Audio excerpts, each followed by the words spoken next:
All right, welcome to the DM and Friends. I am DM Angelo. I'm going to continue my series here on how to be a better dungeon master, and today's topic is going to be about morale.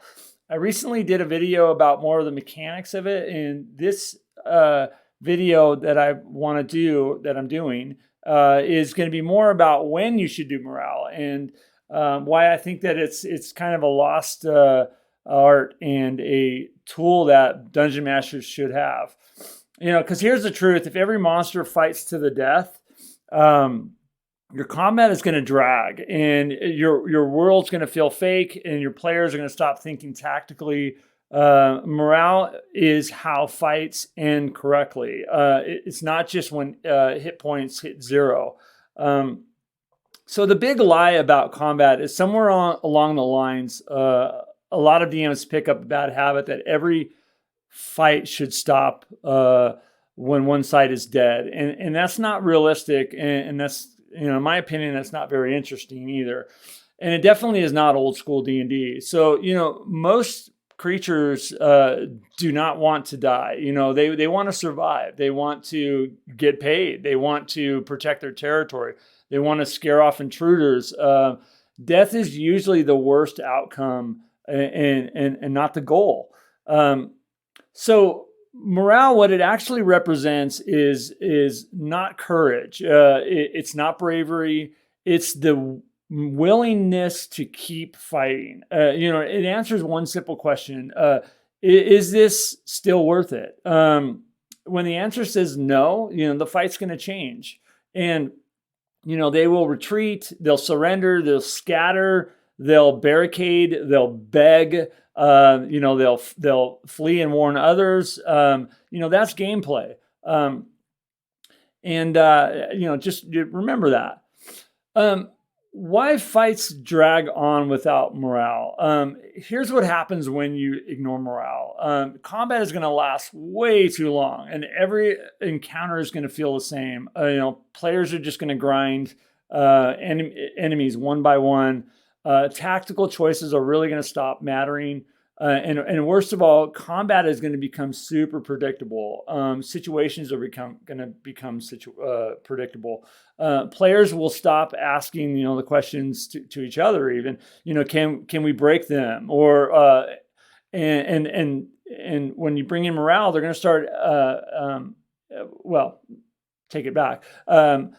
And they're going to ask, the DM, like, well, how many more hit points do they have? And that's, you guys have all seen that.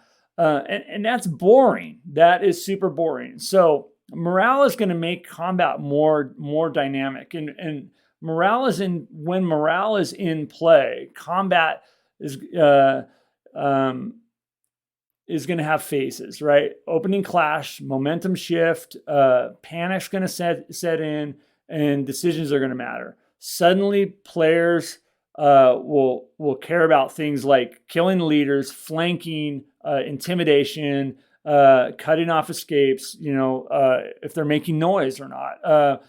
They're not just going to roll attacks. They're going to try to end the fight.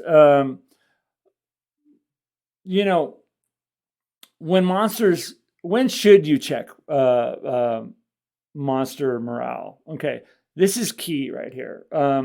You don't want to check it constantly.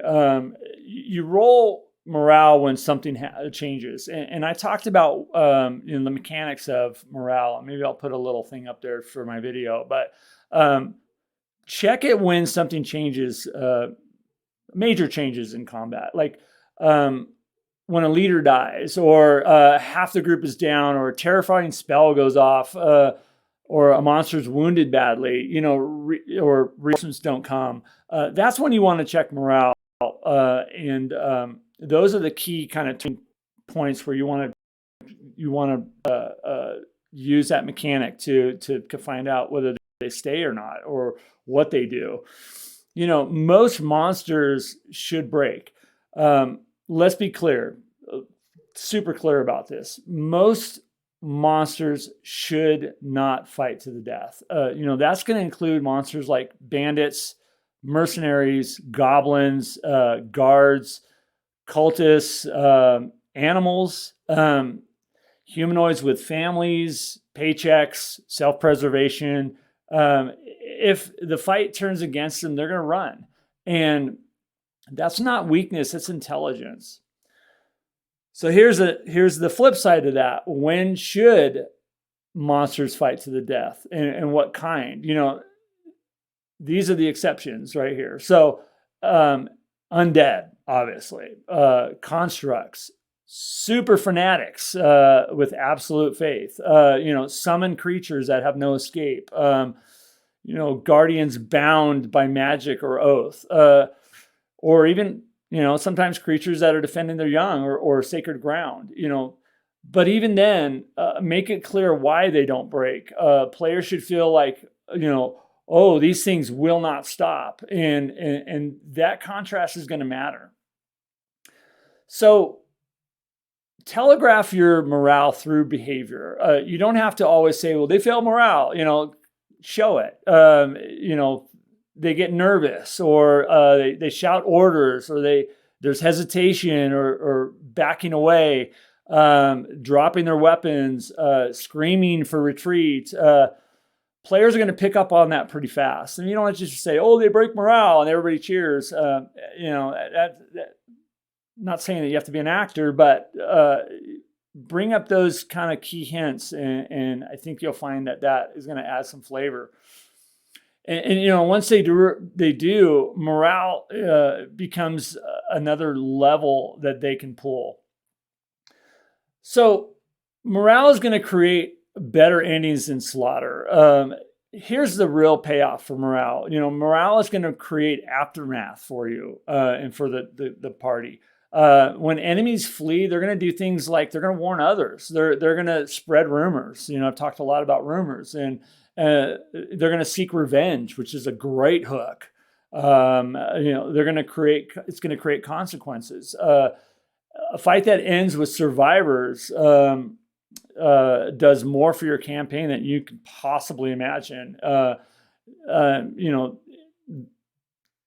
Instead of a room full of corpses, there's so much you can do with that. And I have done that so often, where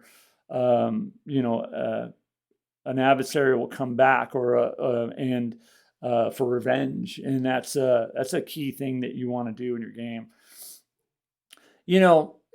Morale should reward smart play too. Like, players should be rewarding your players for targeting leaders, using fear, controlling the terrain, creating chaos, overwhelming the forces at the right moment. Morale is gonna tell your players that you don't have to kill everything. That's old school mastery.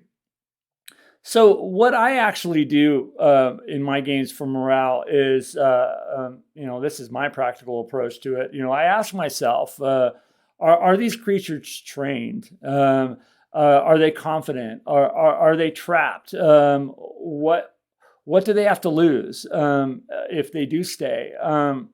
Then I'll check morale honestly. And I don't fudge the rolls. I let the results land. I let the dice tell the story, and then I let the world react. I'm not trying to spare the party, and I'm not trying to punish them. I'm letting the fight end naturally, and I think that's the super key. At least for my games, is I let the dice, like I said, let the dice tell the story, and usually that dynamic approach really blossoms into something pretty cool.